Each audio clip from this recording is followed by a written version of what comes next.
What's up, guys? Hand of the King here, bringing you another proclamation from His Majesty himself. We're halfway through the season, entering the new year with the English Premier League, time to give a little thought on it. As far as the title race goes, it's pretty much down to just two teams. You've got Chelsea A.F.C. from London and Manchester City competing for the title race. Manchester City have been here before, as well as Chelsea. Manchester City have won it 2 out of the past 3 years, and they certainly have the squad to do it. Company at the back is probably one of the best center backs around. Yaya Toure in the middle is probably their best player, and then you have the likes of Sergio Aguero firing on up top, and then sprinkled in there are some other talent, but injury plagues have been hitting them hard. With no true striker right now, as Dzeko, Jovetic, and Aguero are injured, and Negredo is out on loan in Spain. It will be interesting to see what happens in the January transfer window, especially with them under financial fair play. Yaya Toure will be leaving in January for the African Cup of Nations, and Kompany's still dealing with a hamstring problem, so I don't know how they're going to be able to keep up with Chelsea, especially after the last round when Chelsea went on the road to Southampton and only pulled out a draw, and City couldn't hold on to a 2-0 lead to Burnley at home. So it doesn't spell good for Chelsea or for Manchester City right now.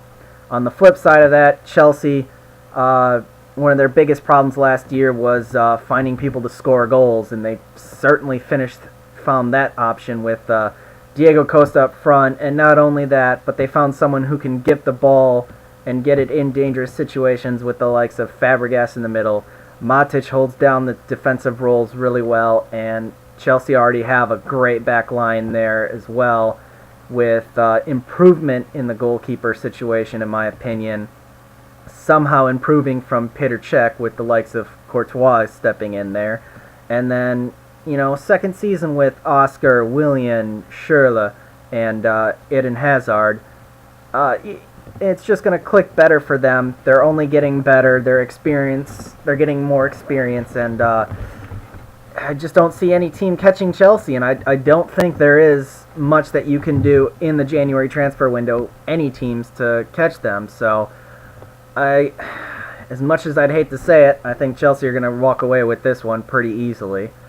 Other spots in the Premier League, you've got Newcastle, who somehow created some great business out of the Pardew situation. I know a lot of Newcastle fans out there didn't really like Pardew, and somehow they convinced Crystal Palace to not only take him off their hands, but also pay $2 million to get him. And I don't know how they have to do that. You got to give props to Mike Ashley for pulling that one off. So, yeah, congratulations on that one. I'm going to see how it goes from there. My opinion on what they should do with the new manager is, you're sitting at 10th, 26 points, 10 points above the relegation.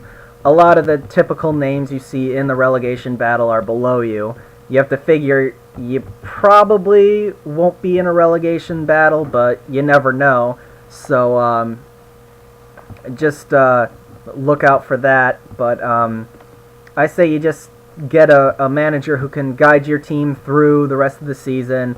Probably going to have to take some lumps, take some losses here and there, but it's the same deal with Pardew. So, I mean, it's nothing new, to be honest with you guys there. But then you can go into the summer, look at all the potential managers that you can hire both in England and outside of England, and pick the best man to take Newcastle to where they should be, finishing top half of the table every year, around 8th place, I would say.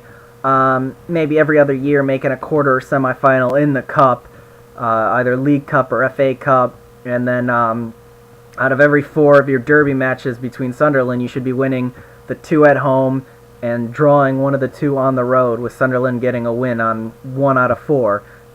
That's a very realistic goal for Newcastle, and I hope that they can do that, because it's what Newcastle at least should expect. The fan base probably deserves a little better, but you you got to be realistic in this time and age, with all the money being spent for players and talent, especially in the Premier League, and your owner's just not going to do that. But you got to work with what you got. So if we look at the English Premier League, if you look at the table, you got Chelsea, Manchester City, 46 points and 43 points. Next one is United, 36 points below them. I just don't see United catching up with either of them. What United needs to do will be a video for another time, but I think United will easily get a top 3 spot and be in Champions League again next year.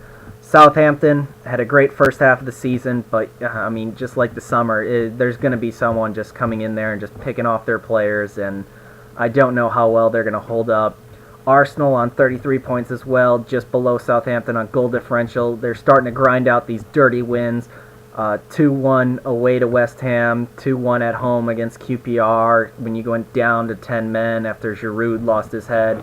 Those are the wins that Arsenal isn't known for getting in the past, so once they come back from injury, I see them getting in top 4 spot, and it's just between them and United pretty much on where they're going to finish there. West Ham, their great form seems to be dipping off a little bit. Who knows if they're going to be able to keep it up like this, but I imagine a top half finish should be good for them. Tottenham, don't really want to talk about Tottenham. Liverpool, surprisingly 28 points in an 8th place. I mean, the way Liverpool have been going, you'd think the world had ended for them, but they're in a position they were 2-3 years ago. You can't expect much when your second best forward from last year is out injured, and your best forward, best player in the Premier League, left you this year, and I mean, you just can't buy a replacement for that. You tried to do it with Balotelli, he turned out to be a flop, so sitting where you are right now, probably not the end of the world. See how well you can do, see if you can get into a European spot, but just rebuild for next year. Get rid of Balotelli, get rid of a couple more dead weight, try to bring in some more players, see what you can do with that. Swansea sitting in 9th with 28 points, on par with Liverpool. Doing great, just got to see how long you can hold on to Wilfried Bony, because, man, that guy is a beast. Newcastle in 10th, 26 points. I don't know how they're going to finish from there, if they're going to go up or down. Stoke City sitting pretty nice at 25 points. Everton, 21 in 12th place, tied with Aston Villa. You don't think Everton's going to be in a relegation battle, but you never know. Villa getting Benteke back. If they can hold on to him in the January transfer window, I don't see them getting in much of a relegation fight. They'll be up fine. Sunderland, 20 points, up there, leading the pack, I'd say, for the relegation battle, which is probably a good spot for a Sunderland team that's normally in these kind of fights. QPR on 18, West Brom on 17, Hull City tied with Crystal Palace on 16, just barely hanging out of the relegation battle. That's probably where you're going to see a lot of the fight. Tony Pulis is rumored to be taking over West Brom.